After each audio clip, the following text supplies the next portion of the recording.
tall or our loyalty lies only with warrior, and they will scrap only if I give them the order. And you feeling itchy, you got something to say, just know we hop this way. Nobody else is suited for this other than us. I know it's crazy, but we work with it and don't give up. Welcome to the show. If you don't know the name, we call it Hop This Way.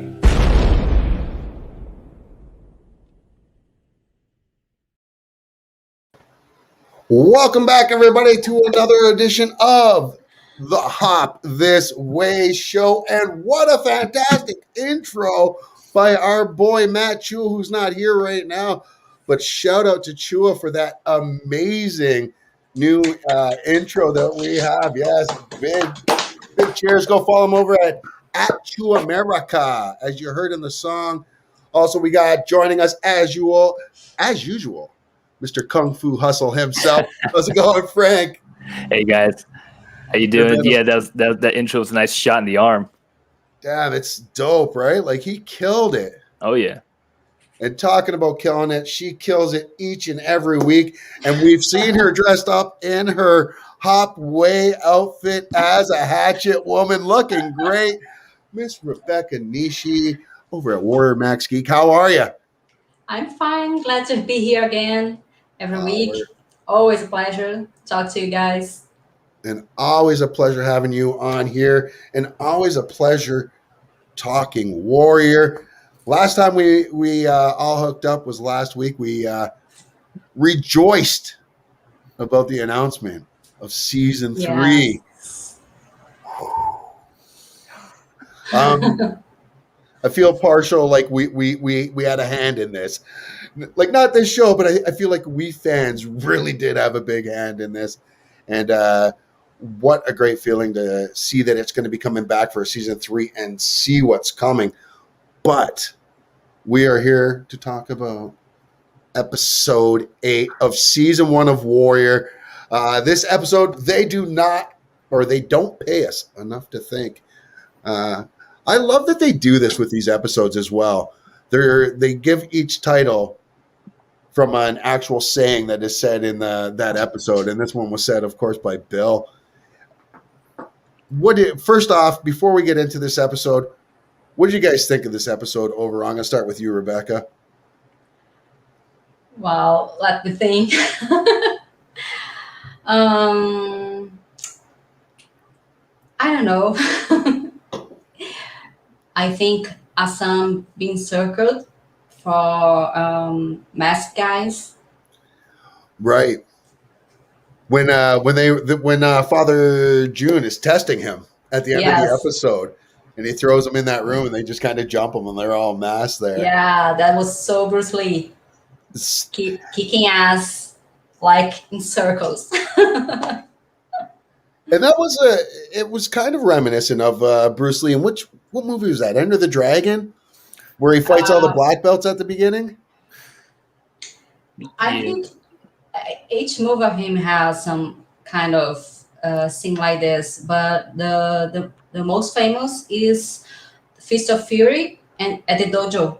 Right, that's what I was thinking. Wearing dark blue and the guys with white kimono around him. This one. Always have them on. Always have them close at hand there. Frank, what were you thinking watching this episode? What stood out most for you here? Oh, man. Jumping ahead, that outro with the outro montage with all them training with Lee Young and Assam preparing with Atoy discovering Lai's talent. And with just seeing Perry perform, and then it just like overlaying all the scenes of the different characters. It was a great way to close an episode. Well, just short of the beach scene. So yeah, and that scene with Joe Taslim where he did a whole sequence with all those guys without cuts. Oh, that was all one shot. That was like a 60, 75 second shot, and it ends with him doing that big jumping turning kick. So that was impressive too. Yeah. Let us talk about Joe Taslim just a little bit if we can here. And we can get into our Mortal Kombat talk maybe a little bit after. But Joe Taslim is a judo master. Champion.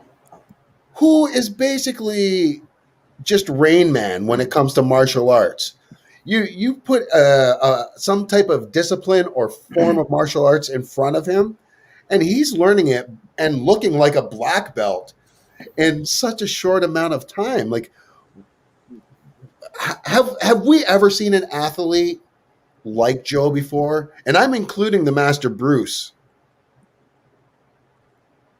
That's dangerous territory for certain folks, right? So, well, I get what you're saying though, like because he was an Olympic athlete representing Indonesia. He I was reading something or listening to an interview. I think he said he did wushu as a kid, which is a performance driven martial art that Jet Li did growing up.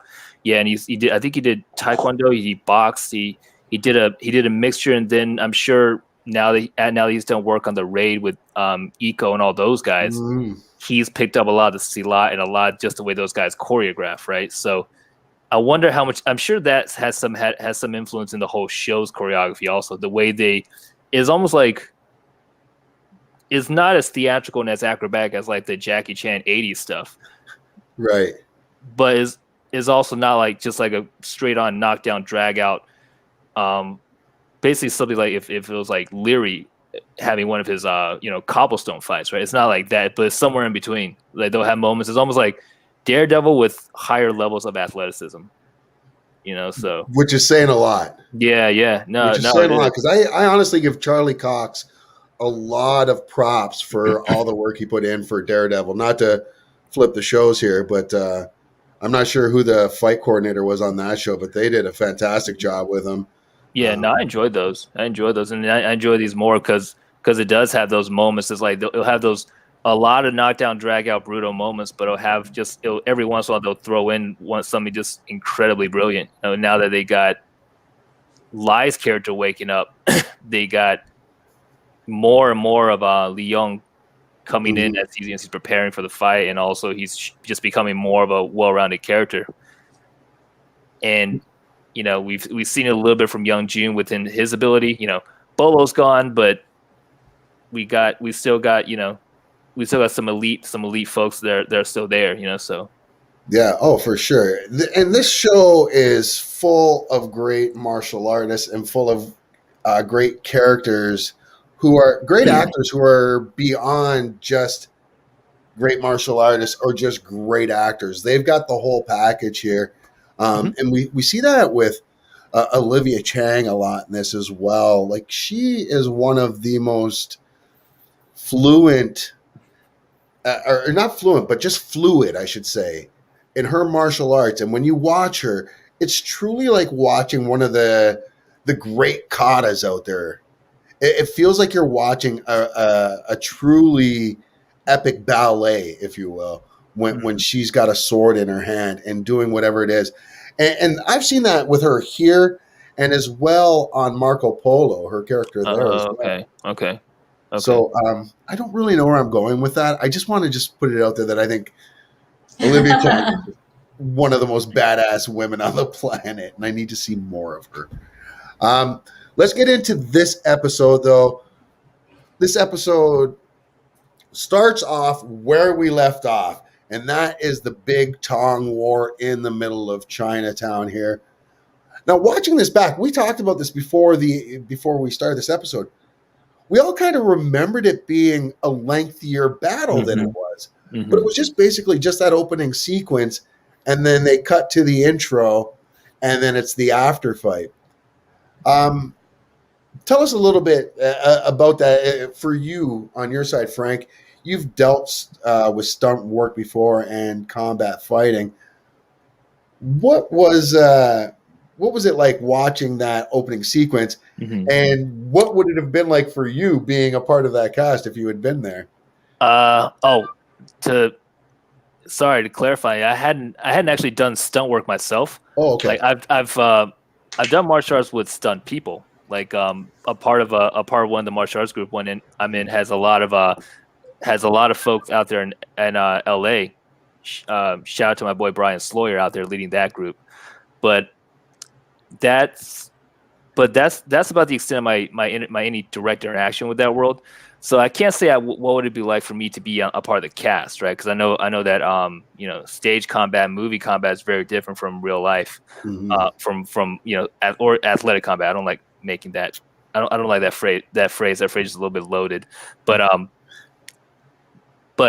I do notice I do appreciate just from I think watching a lot of action growing up. It's just like the more they can do with a big wide shot without having to rely on camera angles, without having to rely on cutting, the more impressed I am. It doesn't even have to be the cleanest stuff, but just the fact that they had the endurance and the explosiveness to keep up that sequence, and also just the control and the coordination, and also appreciating they probably had to do a lot of takes of that. So for sure. Yeah, it's very impressive because I know how taxing a lot of those movements can get because I have done a lot of those movements, right? Just not for a movie set. Yeah. But I can appreciate like how far you can see the main character actor Andrew Koji coming along with his abilities too. He's learning sure. well, so. Yeah, Brett Chan talks about that as well, about Andrew's evolution from day one to where they are at the end of season 2, which has been kind of amazing. Now, Rebecca, let me ask you, because they kind of do that cut, so we don't really see the fight. We see bits and pieces of the fight. We don't see how it ends. According to you, who do you think won that fight? I was wondering who died. If Young died, Song, Young Jun, because it's kind of mystery. It ends, the cops come on, and the politicians, and then they show them again. So I was like a little bit anxious to see if one of them have died. Right. So after all that dust cleared and everything, and we see Young Jun's back at the office, he's like, "Oh, we kicked their asses." But of course, after a fight, everybody says they kicked the other side's ass. Who do you think would have won that fight, though? That one that we didn't actually get to see. Actually, Bill said that seven Longzi, Officer Lee, I think, said 7 Longzi have died and 4 Hop Wei have died. So, wow, I guess the Hop Wei one then. Yeah, we go by the numbers there. So shortly after that, we see Buckley and the mayor kind of scheming again, and they're talking right before the senator comes along, because the senator comes out as well and kind of addresses the city afterwards and tries to play the hero, and basically all he's there to do is just shit talk the Chinese population and blame everything on them. And this is the savages again. We will deal with this. I feel like they made a lot out of the senator here in this episode, but I feel like we never got any kind of... That's that one character I feel like we never got the rest of his story. Yeah. I guess you could say that was the one character that was more meant to represent just an image, or maybe he was a combination of... Maybe he was based off of certain people, maybe he was based off like a combination. Because, yeah, you're right, because like even the other politicians in the show have a lot of backstory that you can see through like flashbacks or through performance. And actually, like, the guy who plays the mayor is an awesome actor, like great actor. Yes, like the way he was able to just deliver his lines with the energy that he has, even though the mayor is supposed to be like an incompetent character, the way he delivers his lines, it almost makes you kind of forget about the dopiness of the mayor. Yeah, and that's Christian McCabe that plays the mayor. He's there on the left, and beside him's Langley Kirkwood, who awesomely plays the horrible Walter Buckley. It's a pity that Christian McCabe is not very active on social media, because I would like to see him in real life. He seems like very good actor. I don't know him out of Warrior, but the faces he does, it's like you want to slap him. Like, my God. And I think Penelope wants to slap him as well. She punched. So Penelope overhears Buckley and the mayor speaking as well. She knows what's going on now. She knows that her dad's kind of being used. Buckley goes and speaks with her father as well and kind of strong arms him, saying, listen, we made a deal here with who's going to be working here. You can't go back on this now. And kind of strong arms him a bit. And we're starting to see that he holds so much power and sway over Penny's father. Where we'd seen, like, because before, we kind of know that Penny's dad's been sheepish just this whole time, but he's had a bit of a backbone, at least it seemed to the mayor up until this point. But here we realize that who's in charge, at least in Penny's father's mind. Yeah. No? Yeah, go ahead. No, because that's where he really shows just like how like commanding of an actor he can be. I think just as a regular viewer, right? Just the way he's able to like put his hand on Byron Mercer's shoulder and say, "You got to see that table, Byron." It's almost like it's okay. You can come sit at the big kid's table. Right. I'll save you a spot. It's okay. You're with me. So it's one of those things where it's like it is funny to see him exude that kind of power, but also him just have almost like complete just impotence in other areas, right? So and also just and just being seen almost like a joke because Buckley's character treats him like a joke, right? And he should, and he really should, because we learn early on that even though Buckley is the mayor's underling, he's really the one pulling all the strings, which we see so many times in so many other stories, but they tell it so well here. And I mean, Buckley quickly becomes, at least for me, the most hated character on the show. Yeah, easily. Yeah, because he's got no emotional dedication, right? He's pure pragmatism. Yeah. Or if There's he does no have any redeeming qualities at all. Yeah. Or if he does have any emotional commitment, is like delivered in such a cold way that you don't really think that he does, so yeah. Well, all his emotions just go to redheaded hookers, so that was, it's weird. Yeah, so I really wonder what the writers are trying to start with that. It's like what are they trying to, what kind of ideas are they trying to plant in our minds with that? That was didn't you get that? You didn't see that when they did the flashback episode when he was in the war and he loses his leg? The nurse that nurses him back is a redhead. Oh, so because of the common. Oh, yeah, she's like holding his hand and like almost crying because of him. Yeah, I think I blocked that out just because Buckley looks so creepy whenever he does anything. Like when he was like watching hair, it's like. I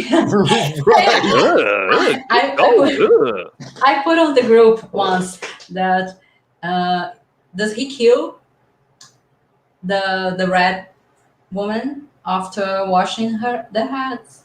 Because we never see anything. Probably. I don't know. Also, just like why are you doing that? It's like this. He's a serial killer. he seems like a straight up sociopath. Yes. Like that guy has no remorse in him whatsoever. And I don't. But I think that's part of the appeal for him as well, though. Like of that character, and by appeal, I don't mean that we like him. It's just that he's that character that draws your attention because he is so devious, because he is so conniving, and you look at him, and as an actor, he does such a great job of just having that douchebaggeriness about him just by seeing him, honestly. And I think he does a great job. Yeah, it's amazing when you see them in real life. He's such a good guy, such a nice guy, and he's actually an athlete. He's an Ironman, you know that? Yeah, he bikes a lot. I know that he biked a lot. He did Ironman. And I actually wrote a poem for him today. I posted on Warrior Geek, Max Geek. Yeah. Wondering what happened to him to make him so hard. What the war took from him, besides his leg. The war might have took some thing for him. I read something about he have changed sides. He fought in the war for one side, and now he's acting in the other side. I'm not Right. sure, but it's something that we want to see in season 3. I mean, his past, what happened to him, what brought him to this point, you know. I just want to see season 3. I want to say that I want to see him die, but I love the actor so much, and I love hating that character so much as well. I almost like really don't want him to die. I almost want to see him kind of just. Well, we know he's going to take over, but he's going to be running against. It was spoilers, everybody, but come on, you're watching the show, you've seen it already. But he's going to be running against Leary in the Yeah. upcoming elections. It seems. Or yeah, maybe, I don't know. He's the mayor now, so Leary might be some of the advisors, or you know. I think Leary's going to run against him. Honestly, I think that's their best bet in that storyline, at least, just for giving it more story. You know, because it doesn't make sense for Leary. He's not the type to be anyone's underling, so I couldn't see him being on the mayor's staff. Yeah, maybe next election they are opposite to each other. But when in this episode next, after all that, we also got, you know, that point where the two Toms are like, yo, we got to meet up. We got to settle this before it gets even bloodier than what it just was.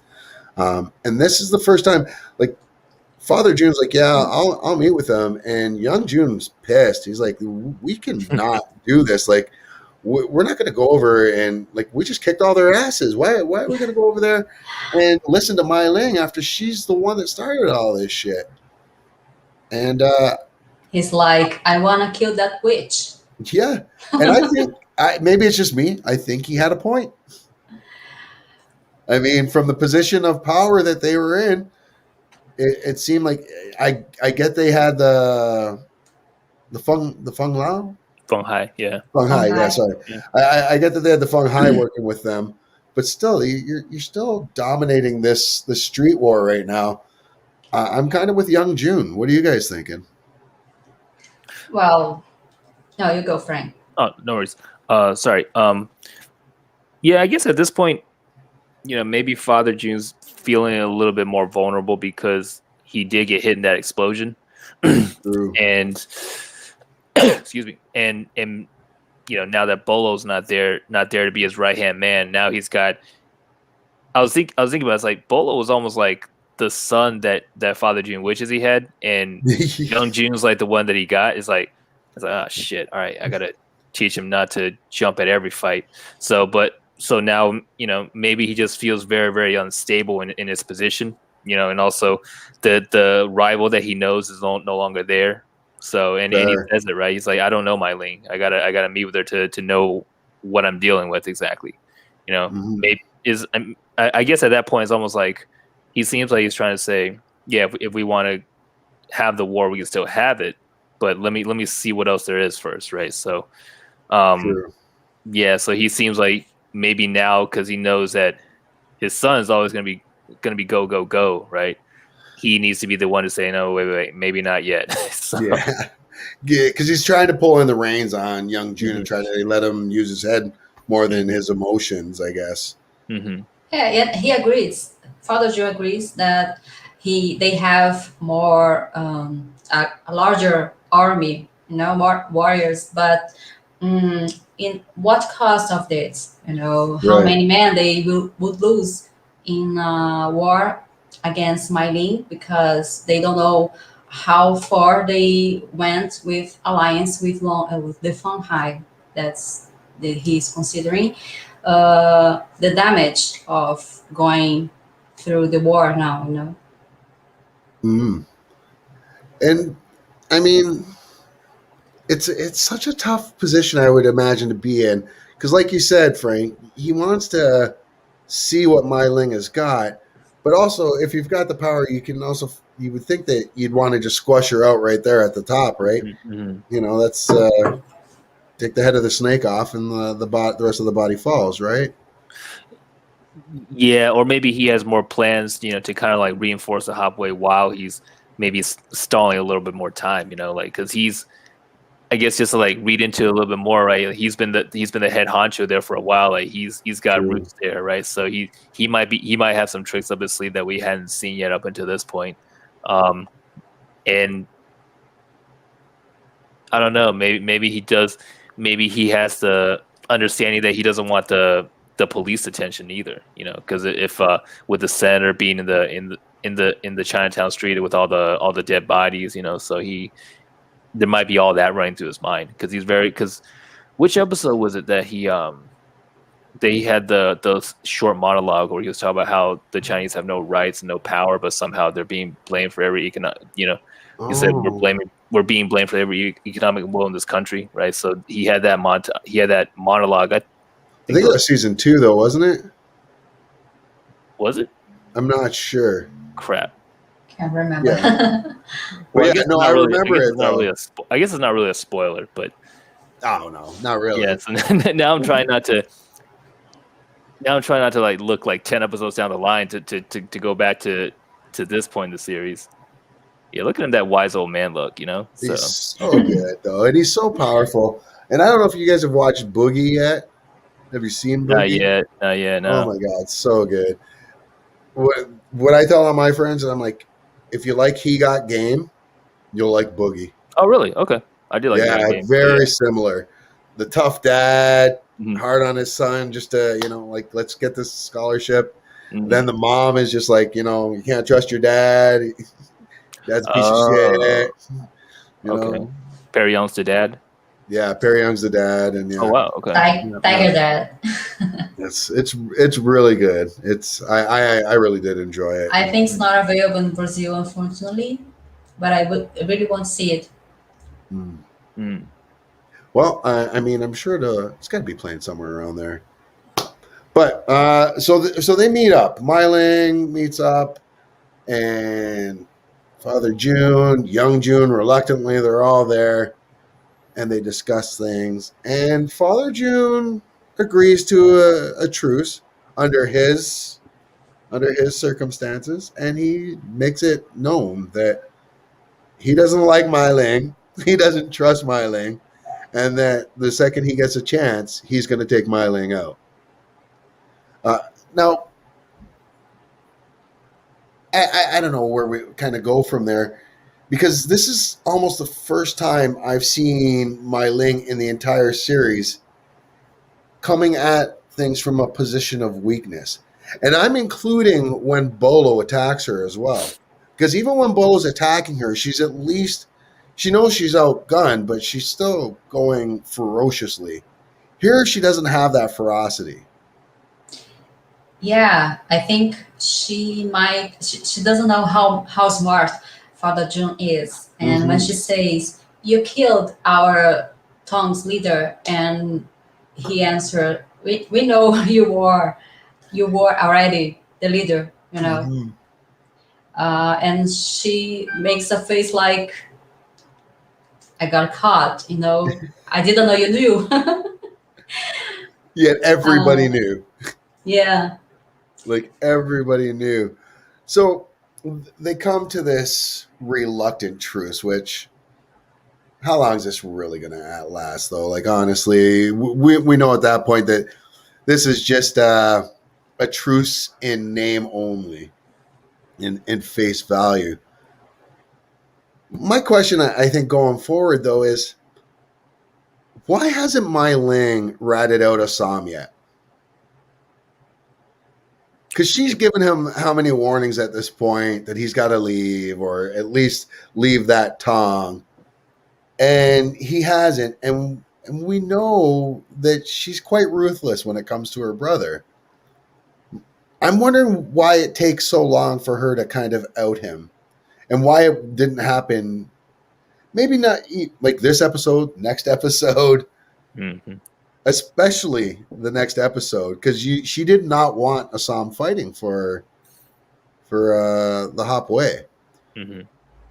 So I don't know. I don't know where her kind of head is with that. But Yeah. Go ahead, Frank. Sorry. Well, it's interesting because remember that exchange that Father June had with Young June, saying that Mylene is young and reckless. At some point, she's going to show her throat, right? Mm-hmm. At some point, she's going to slip up. I wonder if that's a part of what that character will be thinking about when it comes to Mylene slipping up, right? So, whatever her reasons, maybe she thinks that maybe she still has that emotional connection to her brother.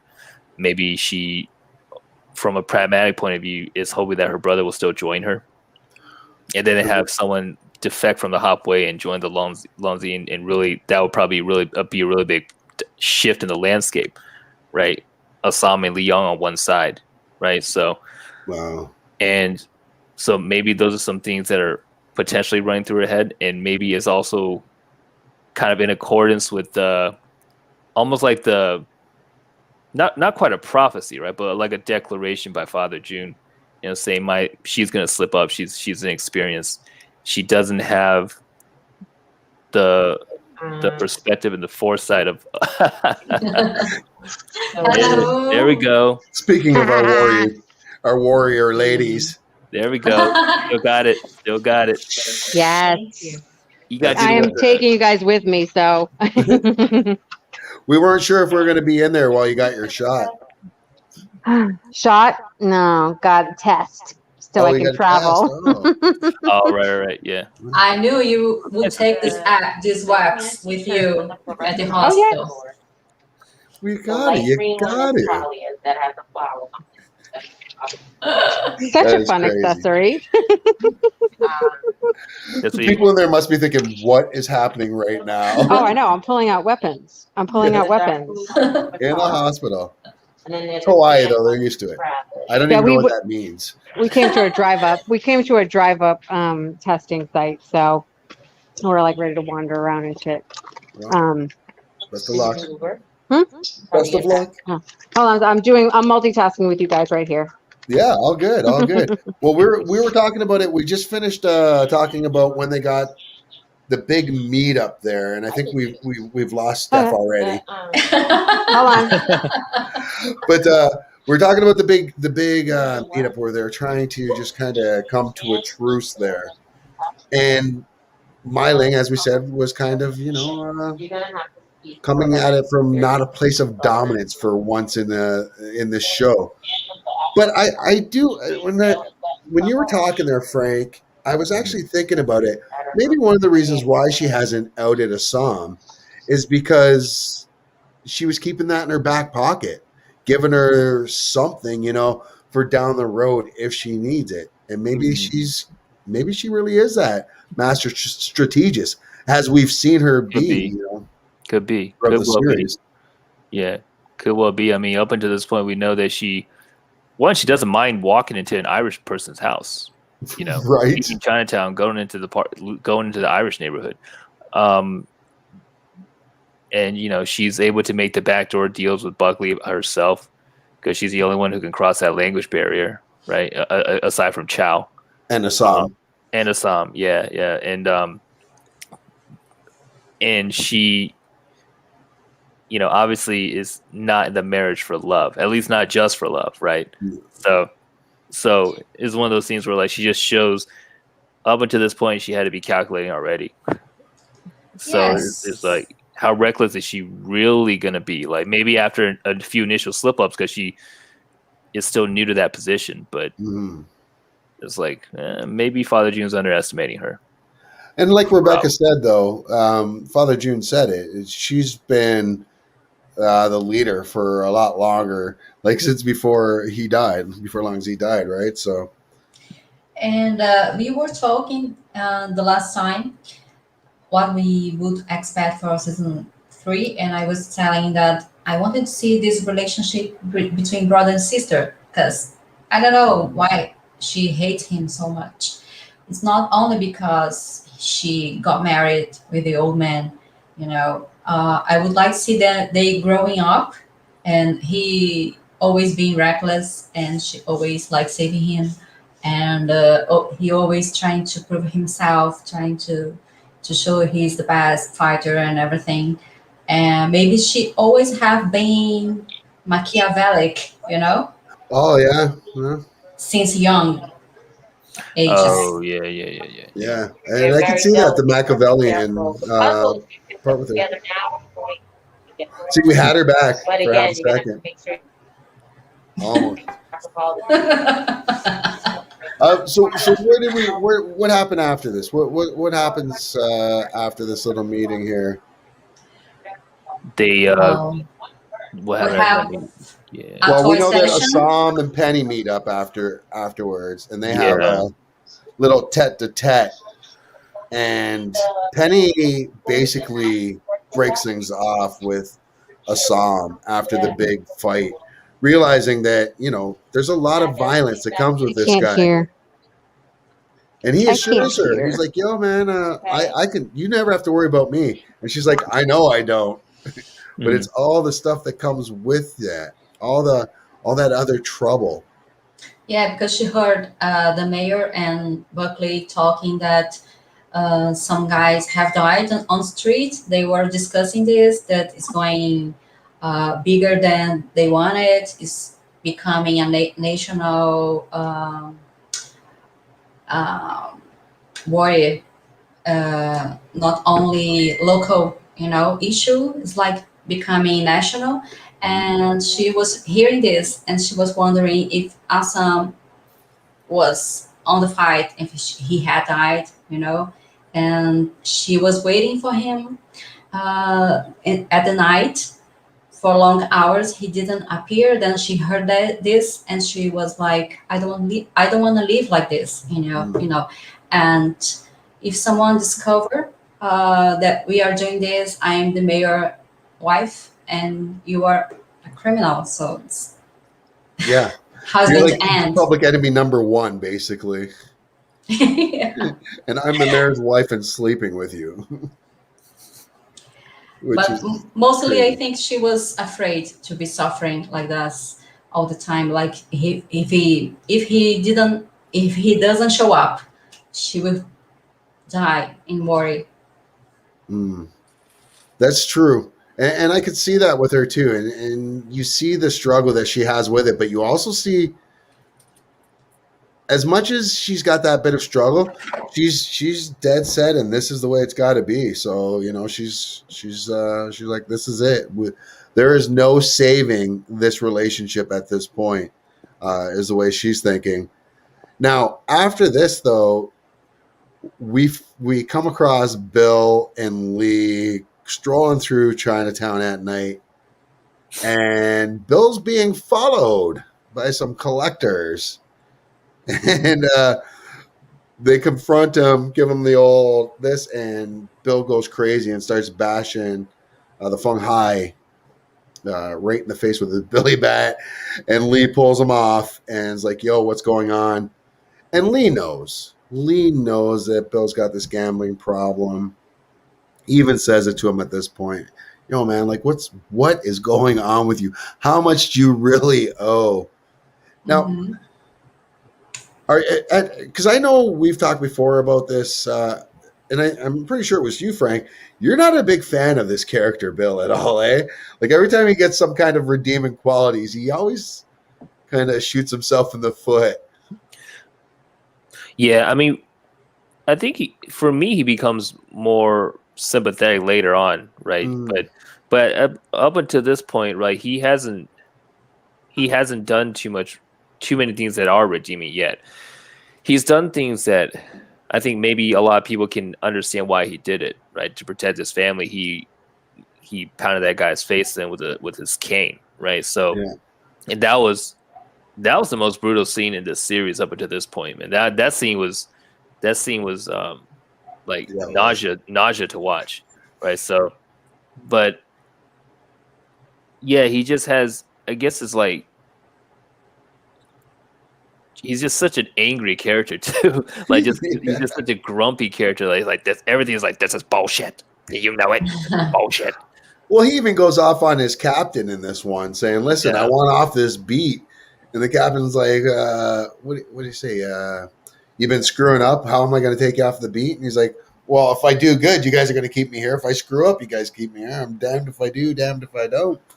I mean, Actually, sorry, I did remember he does have one redeeming thing he's done so far that saved Lee's life from that bounty hunter in the last episode. So I guess at this point he has become a little bit more sympathetic. But yeah, you're right. He's shooting himself in the foot, and you know at this point that it's going to get a lot worse before it gets better, right? And but the funny thing around Bill is that I think right now that character that character brings with it other characters that are more redeeming, right? It brings with us Lee, because you see the difference between them when they patrol together. Yeah. It brings up his wife, who was on the show, and she was awesome on the show. And watching that scene with where they sit down on the front porch, it really makes you feel for her character, and it also makes you admire her character because she just kind of accepts it. She's like, yeah, this is the path that I'm on. I'm gonna, fight to the end, even though this guy's an idiot and keeps bringing gangsters to the front door. So yeah. To me, it's always when he's with the family that makes me like him a little bit, because he's a loving father and husband. He's not angry at home.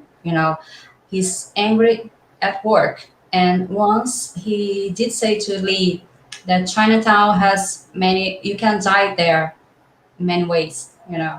I think the day by day at work just killed him a little bit inside, and he, as you just said, he doesn't see himself leaving this, he wants to go to another section and he can't. Yeah. And it's speaking of killing, that kind of brings us to our next scene, and that is a toy's business partner going to speak with the politicians, saying that he needs his money back because the toy told him, go get my fucking money. Go get that money. And he goes back, and this politician's like, yo, man, I'll talk with you, but I am not talking with no Chinese whore. And then all of a sudden we see his man come back in the room with the old Colombian necktie, his neck's ear to ear. And then a toy comes in, and oh my God, I have never seen a woman so beautiful be so intimidating in every scene that she can be in. And I mean, she can go from loving to she's going to rip your head off in 2 seconds. And yeah, I mean, obviously the politician, I'm pretty sure wet himself right there. Although we wouldn't be able to tell afterwards because there was a lot of liquid, mostly from the blood. Yeah, a toy comes in, doesn't even give him a chance, guts him, eviscerates him, quite literally, and lets his belly guts come out. She is so ruthless. Why do we love a toy so much? Because a toy really is a ruthless killer. Yeah. I don't know. She's charming. You scare me. No. She's a muse, diva. And at this point, we don't know about her past yet. You're right. I don't know why we love her. Maybe because we know the circumstances brought her to this. As all the Chinese in Chinatown, they didn't plan some things. They, just survive. And she has the good side, like taking care of life, for example, taking care of Assam. So you can see her good side. Yeah. She is a caring person as well. She's just got that killer attitude. But was it this episode where she dropped the line, "This isn't China, this is Chinatown"? That was the first. That was the first one. Yeah, that I remember. She said that almost right away, too, and that was kind of like oh yeah, that's kind of clever. Yeah. But with this episode, I think it's interesting how they portray her from just having her screen presence to also like having the way she delivers her combat scenes, right? Because Hmm. she's not gonna smash through something like Bolo. She's not going to break bones like Liang or Assam, right? So or she's not gonna get up close and personal with the blades like Young Jun, right? Well, because Young Jun already had that look, right? Right. So her character gets the broadsword weapon, a weapon with that is associated with like these big sweeping, almost graceful movements, and it kind of helps. I guess it helps like give her a logical place there, right? Because otherwise it would be maybe hard for us to believe where it's like, yeah, this small woman's gonna cut up. It's gonna go against these guys 2-on-1, or 1-on-2, and come out on top very quickly. But Hmm. because she has that weapon, because she wields it very well, she's able to control that side of it as well, right? They can't physically threaten her, even though and now that she's showing that she's got a lot of foresight, right? She's looking at buying this land, right? She's got plans Yeah. for it. She gets upset at Assam because she thinks of Assam's wasting his potential, and also just taking a risk by not preparing, or by wasting his time slapping around disrespectful customers Right. instead of doing what Leon's doing, or to the extent that Leon's doing it. So that Yeah. little montage she had was pretty cool too. Oh, for sure. And Not then, montage, little monologue. Yeah. well, and you mentioned it too. Well, Sam walking up to the two patrons inside of Toy's burlesque or her whorehouse. Brothel. I'm sorry, brothel. Thank you. Thank you. Having a trouble with words. Goes into the brothel there, and he just straight up bitch slaps this guy. That was Open funny. hand slaps him a couple times, which has got to be the most insulting thing in the world. To me, that is. I mean, if I'm going to fight someone and they just open hand slap me and then just wait for me to punch them back, I mean, that is that BDE, as they call it. You guys will have to look that up on the internet. All But he does. Trust me, Osama's got some serious BDE action going on. And he is he's at that point where he's already starting to take over as Bolo, right? Taking over Mhm. Bolo's role. Are you looking it up right now, Rebecca? What? I'm sorry. I said, are you looking up BDE right now? Yes. Stands for Big Dick Energy. Okay. Sorry. Something they say it's science. I don't know. I don't know. But big swing, big slap, so that's it. They say the bigger your dick is, the more energy you have, or the more confidence you have in life. But this is getting away from us now. But yeah, so but a toy tells him to settle down, how calm your shit, and let's like, I'm still here as a businesswoman. Mhm. These are my patrons. I may not like these people, but they pay the bills and they keep all of us kind of going here and keeping the police away from us, sort of thing. Mhm. What is going on with Hassan right here? Like at this point, what's going through his head? Becca, what are you thinking? Like, why is he kind of losing his shit at this point? Because still, even to me at this point, after watching this episode so many times, I'm still not completely sure why he slapped this guy out. Well, he came to America for a reason, to search for his sister. He Mhm. didn't go how he imagined. He found one good thing in there. There was Penny. Penny just, broke up with him. Now he has this fight, but he's not caring for it. He's just, I don't know, had an argument with his sister again. She trying to make him not to fight, and he was like, "All right, you want me to give up, so you're going to be the new queen around here." so it became somehow brother and sister fight again. Right. And I think he's just reckless as always. You know, this is Assam, as I This is always a say. song. Yeah, he's no Bruce Lee character. You know, he's the opposite. He just, you Which is know, really funny though, because a lot of people want the Assam character to be like Bruce Lee, but I don't necessarily think Bruce Lee wrote Assam for him, did he? he, Like, was it he supposed to be after his own personality, or was it supposed to be? no, no. What I mean is, Bruce Lee characters always are good guys, Yeah, and always something bad happens. So he has to fight, he has to kill people, but to protect someone or to defend himself. But he always trying to be good, to be, you know, in the line. And Assam's not.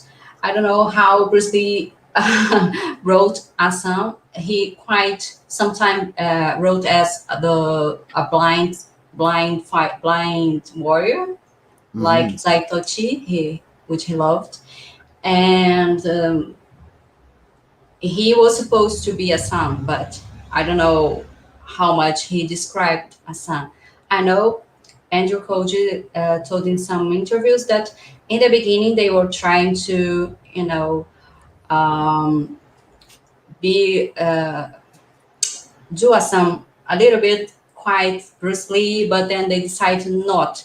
We're going to play homage, but we don't going to imitate Bruce Lee. You know, Assam has his own personality, so it worked like And the only this. person that seems to be impersonating or looking anything like Bruce Lee on this series has been this badass. Mhm. And I don't even think he's been doing it on purpose. It's just, I just think he's just naturally that good. Yeah, he does do the he does do the little Bruce Lee homages, so the gestures that that thing, the bouncing up and down, the shifting the weight, the switching the feet. So Yeah. yeah. He does It all- the foot, draw the line in the sand with the foot too. Yep, yeah. He, You he know? does the knee chamber when Assam tries to run at him. Yeah, Yeah. yeah. So it's there. Yeah, He he's does well with that. he's a badass. Yeah.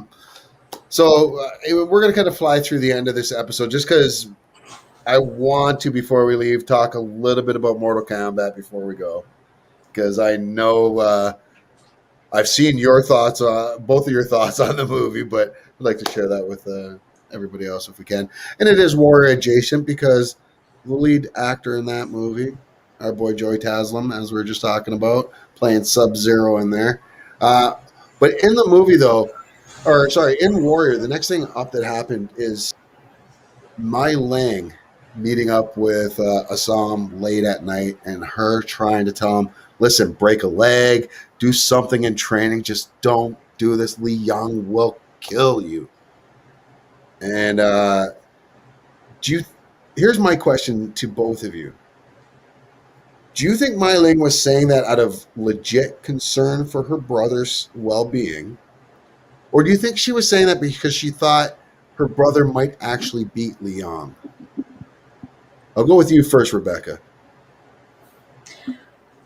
That's hard. Yeah, that's what he said. You are afraid me to beat him, and you're not going to be the leader, not going to be, you know, what you want to be. Um, but she seemed like concerned that Leon would be him. hmm I don't know. She seemed honest. I don't know. We have to see in other seasons how it goes, but she seemed honest to me. Frank? The feeling I get is that she is also what Rebecca was saying, that she did fear that her brother was going to lose, right? Because hey, she's lived with this guy for a long time, and then she's probably seen a lot more stuff that may have not been shown on screen or in the backstory, right? Like, I mean, who knows what Li Yong's backstory is? Maybe he grew up in a temple and then got brought overseas by by Long Z himself to be his personal Right. bodyguard. I don't know. I don't know. He doesn't seem like he came up through the. He doesn't seem like he came up on the railroad system. It just doesn't seem like No, that.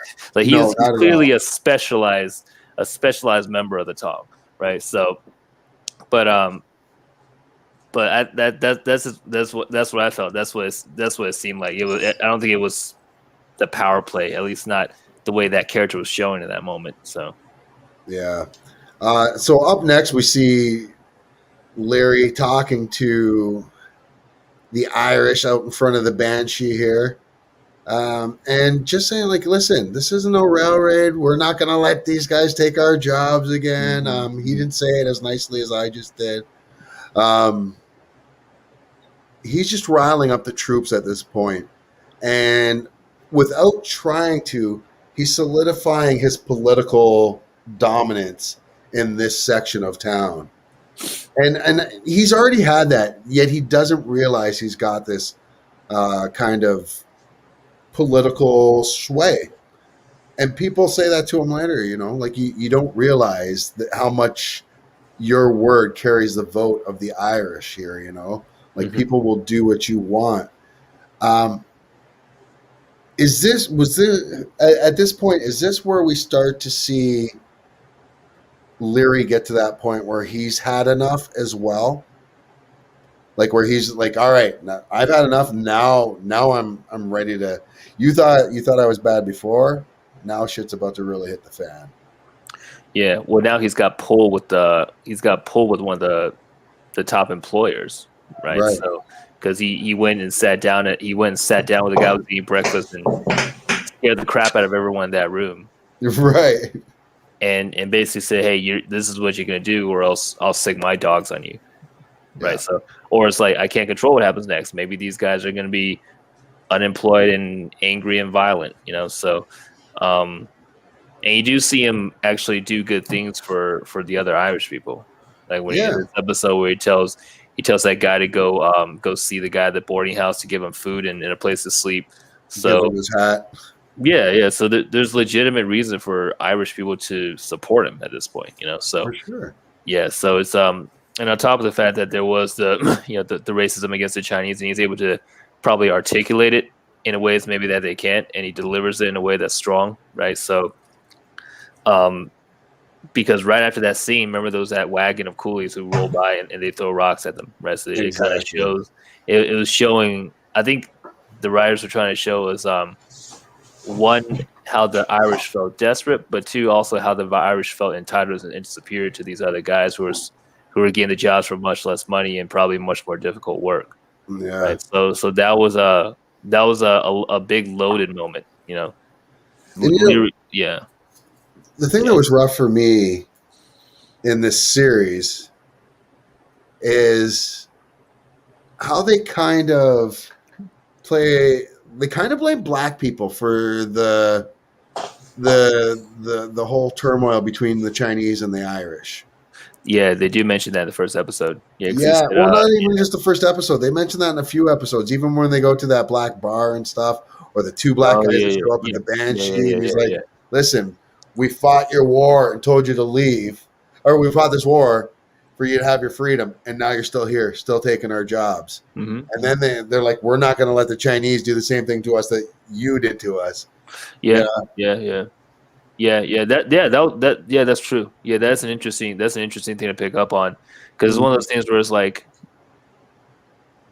they believe that they're being the Irish, right? Or at least what Leary's character seems to represent is that he seems to represent a group of a segment of the Irish population in the show, right? That thinks that they're being taken advantage of by the people who employ the labor, but they think they're superior to any other group of laborers. Exactly. Right?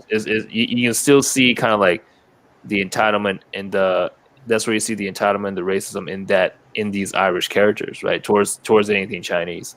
And how they just assume like, yeah, no, these jobs are ours. Like, why are you giving it to someone else? So because they're willing to work for cheaper and work harder. Yeah, like any employer would do the same. And it's one of those things where it's like, doesn't absolve the robber barons of that era, right? Who this show reflects in the people who employ these people, like the Merryweathers and the Mercers. But yeah. So, but I guess you can also see how it might parallel other things, in back then and also today, So For sure. Yeah, No, probably he's probably certain he's racist as well.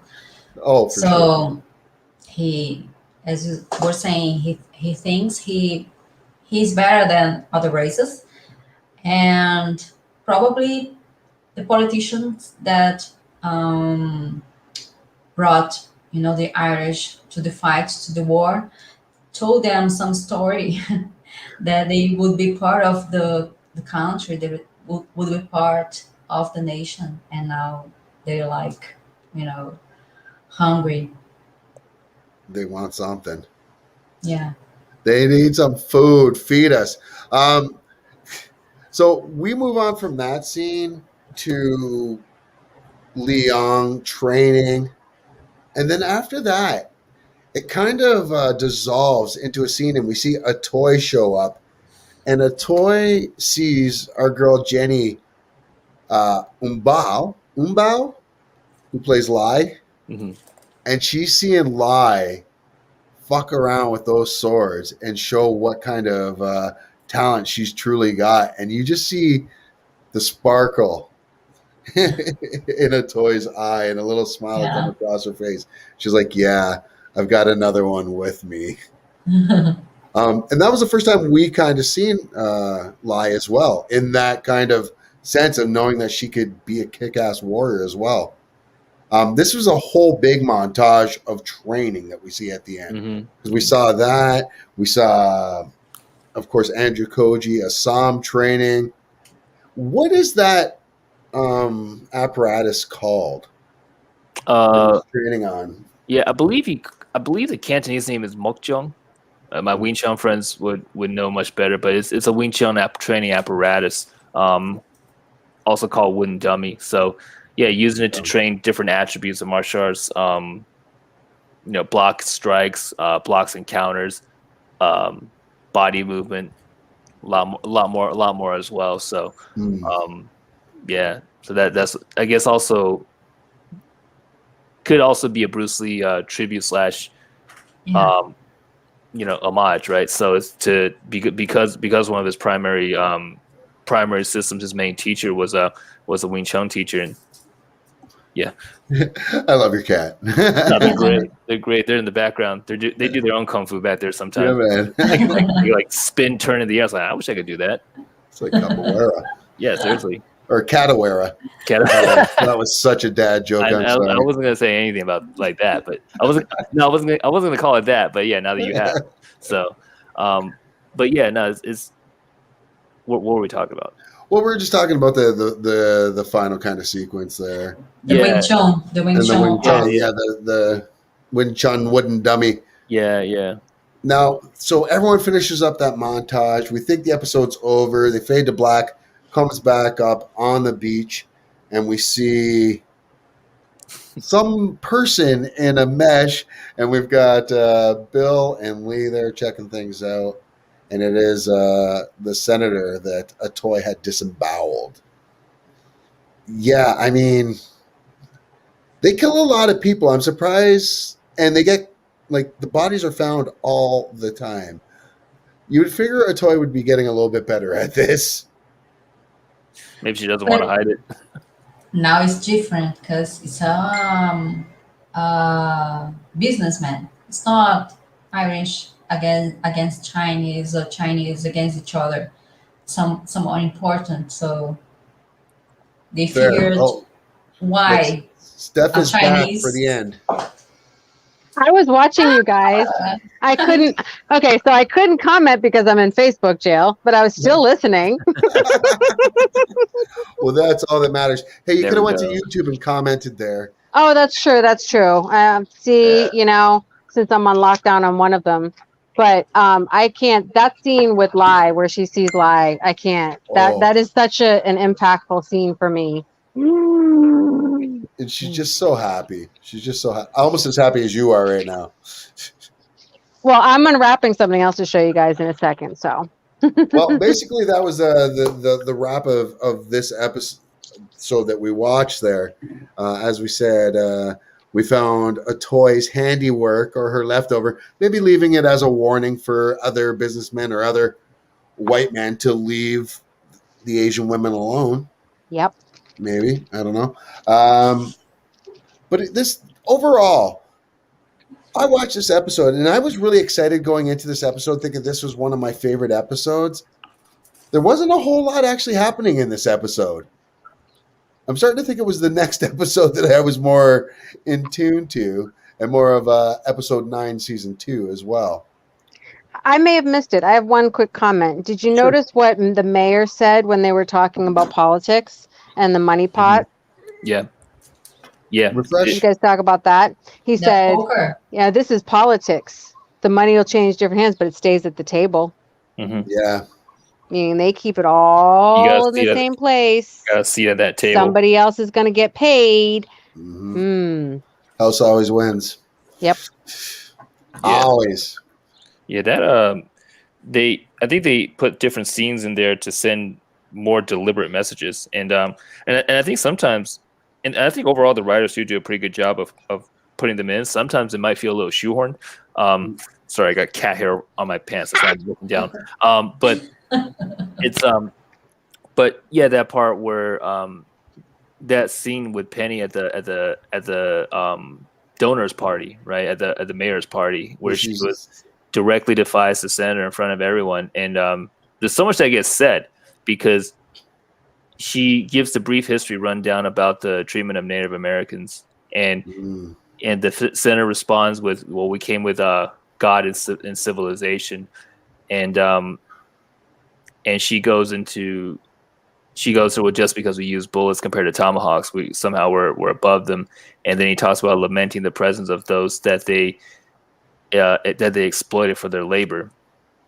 And then one of the friends makes a joke about how you lost her vote, Senator, and he said, "Oh, if she had one, I would have lost it." Right. And I was like, "Oh yeah, this is 1878. Women can't vote yet." Yep. For still almost another 100 years after that. Yeah, 50 some years. Yeah, so it's like, or 40 some years. Yeah, so it's like there was a lot going on in that scene, and it was like it was slick writing, I thought, because it was just like line after line after line, and they all had a lot behind it. So and like smooth too. It didn't feel like it ran into each other that much. Yeah, the writing on the show is top notch. Like obviously, or we wouldn't be doing the show, and they wouldn't be getting a season 3. Now, so that's it for this episode. The next episode, we got a big episode coming up because it's these two bad mofos going at it here. Mm-hmm. I legit can't wait. I just got chills. You want to talk chills? Watch this one more time. To America, welcome to the tall war. We all gotta Loyalty do it. lies only with warrior, Right. and they will scrap only if I give them the order. And you feeling itchy, you got something to say? Just know we hop this way. Nobody else is suited for this other than us. Yes, I know added it's crazy, Rich to our but we rock Tom. with it and don't give up. Welcome to the show. If you don't know the name, we call it Hop This Way.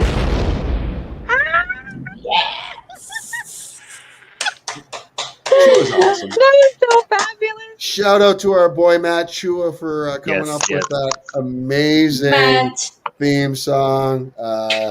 Wait, he did say we Chua can will be share it, back right? soon. Sorry? He said we can share it, right? What was that Yeah, his he answer? just wanted to wait till we premiered it here. Okay. So everybody in the group could see it.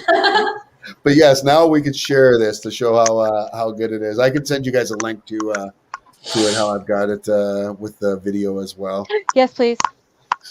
But yeah. I mean, I just have to say it. Now I'm in like 2 different songs, so it's just like the funniest thing ever. So I'm really, yeah. Hey, you're multitasking. Nothing wrong with that. Right. So we talked about this episode. We'll get into next episode next week. Let's talk really quickly. We're at an hour 10 minutes here, but let's get a little bit into Mortal Kombat if we can. This movie, so I watched it.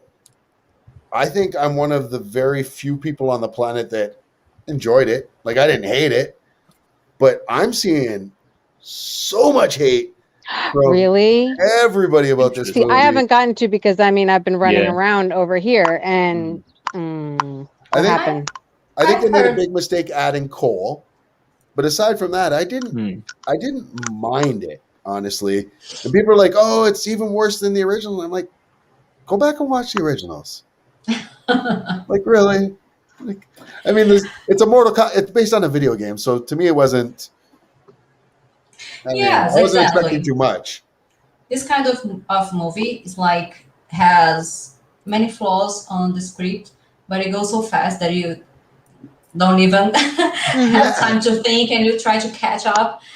And but I thought that it's a mix of styles. They are not faithful in the same style. In the beginning, you think it's going to be like this fairy tale visual thing of countryside of Japan, very beautiful, and out of the sudden it turns cult, or I don't know, DC Comics. It's like It every didn't time match. Sort of like it didn't. They changing. didn't match each other. Well, Yeah, they went from fighting in Japan in the opening scene, but that happened hundreds of years in the past, though, right? yeah. When that opening scene with Joe Taslim and I can never say his name properly, but Hiroyuki him, Sanada. Sonata. Yeah. Thank you. But that had taken place earlier in their like I 100 years know. prior to that. But there is a scene that But then they it later doesn't they're it on a doesn't different add world. it doesn't add to the story. The director just wanted to be poetic. He drops the cans of water, and they like film the water flowing in the floor, like it's poetic, but it doesn't match to anything else in the movie. You know what I mean? So Yeah. I don't know. It lost its flow.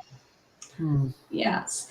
Hmm. And regarding two fights, I think the worthy thing is Joe Taslim versus Hiroyuki Sanada. It's I watched it 3 times, one after another. Only the final fight scene. It's amazing. Sword like flying. Ooh. Yeah, that was a really good fight scene. Yeah, I would say the thing that disappointed me maybe the most in this was that some of the fight scenes were really just quick. Like, which, as someone who's been in fights in real life, that's usually how they go. Like, fights don't usually last as long as they do like they do in movies. It's usually, I don't know, man. They just, I don't know. I've never been in a fight that's lasted longer than 5 minutes. Like, 5 minutes. I don't know. I'm just saying, like, and I'm not saying I've been in a whole lot of fights in my life either. I'm just saying, like, it's so to me. I guess that kind was, to me, in retrospect, that's almost more realistic. But it is a Mortal Kombat movie, and I wanted to see a little more combat. And Yeah. Cole was useless. I'm sorry. Oh, Yes. so he was, because I hadn't had a Yeah. chance to see it either. So I Oh, you haven't expected seen it yet, more. Frank? no, because I hadn't gotten a chance to, just because like, I've been running around also. But so I thought Louis Tan didn't really get to showcase his stuff because they made Oh, he did. they made a big deal about his martial arts, right? So okay, so that's good.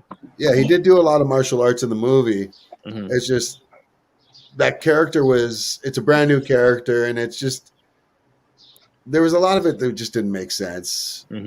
But again, it's a Mortal Kombat movie, so I mean, we're talking about them fighting in an else world with magical beings, and one of them has 4 arms, Prince Goro. Yeah. So I love the Goro fight. I thought it was great. Yes. Honestly, There are some good scenes. yeah. I'm sure I'm still gonna enjoy it. As long as they let the actors showcase their abilities, I think I'll enjoy it. Mhm. Like, yes, Yeah, 'cause Probably. like you were saying, it's like I'm not watching a show like that, a movie like that for the story, right? And I remember Yes. when the original Mortal Kombat came out, I was like 6 or 7, and Oh my god. you know, just to, sorry guys. So that was like what we played, right? That's what we played, and yeah, the movements were really like choppy because it's all like this, So Yeah. so like I don't mind seeing that. That's nostalgia, childhood nostalgia for me. And now that The fireballs are kind of cool. Yeah, Liu Kang does the fireballs all the time. He doesn't build up to it. He's already got that, and just he can Ooh. control them. He can just do like a Johnny Storm and pop it up on his hand and be like, "Yo, man, you need to warm up." Sub-Zero, like Yeah, with the eyes. Like, I still don't really know what Cole's power was. He just basically had body armor. he's got a tattoo. No, he got a big body armor, and that was it. And these he the have police batons. armored. Tonfa. Yeah, the Tofa. Tonfa, yeah. It was like he's like you hold it, yeah. Yeah, one of those. But Yeah. like I said, for me, I enjoyed it. I thought it was I didn't think it was fantastic, but I liked it for what it was, man. I played the video games. Yeah. And to me, you know what I didn't like about the movie? What was it? No Johnny Cage. Oh yeah, I was wondering. They just didn't want to. I'm not giving any spoilers away, but if there's if there is a part 2, there will be a Johnny Cage though. I hope there's a part 2. I mean, Joe Taslim say he's signing up for 4 more movies if it works out? So yeah, I think I would like seeing him as Sub-Zero. Just from like the little bit of that scene and just watch him in the trailer go like, I am Sub-Zero. Whoa. My God, like there's so many scenes, so many cool scenes that Sub-Zero has. Like he steals the movie. No, he doesn't steal the movie. You know who steals that whole fucking movie? Kano. Kano is amazing in this movie. And Kano was the best thing in the first movie too. And he's just as obnoxious, if not more so, in this one. Yeah, he was good. Yeah. He was fun. I thought he was funny, and he was just the ultimate douchebag. As Sonya, I wasn't buying Sonya at the beginning, but she's very good actress, so she's convincing. Her face, strong face, and the editing of the fight scenes are well done, so you start to believe she's fighting, But first scene of her, I mean, which Sonya is that? Just like a model. What is that? I just wanted to see her do the handstand head scissor takedown as I knock my lamp over here. But yeah, no, I thought it was a good movie. But yeah, I didn't realize you hadn't seen it, Frank. So it was just Rebecca and I. So yeah, sorry about that. Sorry, we're split 50-50 so far. Well, I know, right? See, I'm going to be binge watching so many things when I get back from Hawaii because I'll be so depressed I'm not in Hawaii. So I'm just going to be planted there. Listen, every time you say that you are in Hawaii, I'm depressed. I'm not in Hawaii. Listen, her tent. We'll set up. I want to set up a retreat. We'll figure something out, I'm down. I am so down for doing all of my Rat G and Zeus 10 production stuff out of Hawaii. Oh my God. I always thought I had to go to Vancouver to fulfill my dreams, but I think it's actually in Hawaii. You guys would love it. I could be the next Don Ho. You guys would love it. Love it. Oh, wait. And. Oh, jeez. Oh, damn. What else do you have back there? Is another one? Yes, I got them at the same time. I couldn't decide, you guys. But look, because that's more like the Hawaiian one, but I forgot the name of it, with the teeth. Mm-hmm. The teeth, these are usually the teeth going all around the edge. Yeah. That looks like it would hurt a lot. You guys Again, are we're going to put this out there for everyone. We are not teaching Stephanie martial arts. We need to use our powers for good. You guys. She's coming too dangerous. That's awesome. You guys are enabling this. We've been going for a while here. It's been an hour and 20. So I did want to say thanks to everybody. And sorry, Steph, we didn't get to keep you on for the whole show. Oh, I know. Sorry about that. I mean, our little COVID test running all over the place. It was a little hectic, and then of course we're driving across an island, so the signal went. So, but I need to show up. I missed you guys. We need to chat. All right, we missed you too. And here's hoping the tests go positively and you get a negative. Exactly. That is so difficult to say. Exactly.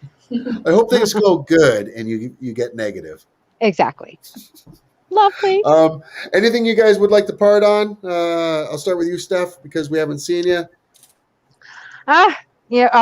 Just keep checking on all the posts. I think there was another Warrior fan who just put out a song as far as AAPI hate. There's so much happening. So I just keep sharing all of the interesting stuff. Some of it I see from you guys. So just keep doing what you're doing and I'll shout it out. That's it. Stop that hate. Becca? Well, keep tuned. Sweet and simple. Follow Warrior Max Geek. Yes. Yes. And go to YouTube and follow whatever my page is. Yes, son, please. Rad GTV, and mine. I think it is. Mine is Asian Hop Hip Hop Hippie, the longest Instagram ever. But it's the same as everyone that you've got, though, right? I know, right? So yeah, go like, subscribe, share the video, comment on these videos because that actually really helps us for getting more subscribers and getting more eyes on these videos. Next week, we will be doing one of the most intense episodes of the entire series. That's episode 9. I cannot wait. We'll see what we can do about getting maybe we'll see if we can get a guest to come join us. We'll see what we can do. See if we can find somebody to come our way. But Frank, before we go, you're the last person I didn't ask. What do you got for us, buddy? Any parting words? No, this is just I guess it's just setting us all up, right? It's almost like a cliff. Well, a lot of episodes are cliffhangers, but this is like where things are really starting to ramp up, as you were saying. So yeah, this is where it really starts to get fun to talk about. Yeah, man. Which is weird because it's always been fun to talk about. But yeah. Yeah, it's gonna be dope. I think there's going to be a lot of action. Well, I shouldn't say I think. I know. We've seen it already. But we are going to have a lot of action to talk about next week, folks. We were trying to get these going on Fridays, but I was thinking about that. Maybe we don't do Fridays, though. I know that's the release day, but maybe that's why we don't do it, because when they come back, they'll be coming back on Fridays, and we'll want to have a couple days before we review those. Yeah. So maybe we'll start just doing them on Sundays. Yeah, that works for me. Yeah. And just the only time we'll ever miss the show is if there's a Vikings game on. Yeah, I went there. Anyways, this has been a lot of fun, folks. I hope you enjoyed this. Don't forget, like I said, check us out on YouTube. Follow everybody at their social medias there, the Kung Fu Hustle, Warrior Max Geek, Asian Hippie Chick. I know, right? Asian Hip Hop Hippie. It's a tongue twister. What she just said. Yeah. And you can find me at RatG TV on all the social medias, or you can find me on some places at Ryan Fleming, believe it or not. I don't know who that guy is, but I hear he's not cool at all. Ryan, big geek. I hear he's a big geek. Anyways, folks, for everyone here, from all of us to all of you, thank you so much for joining. And big thanks to Matt Chua, who's going to play us out.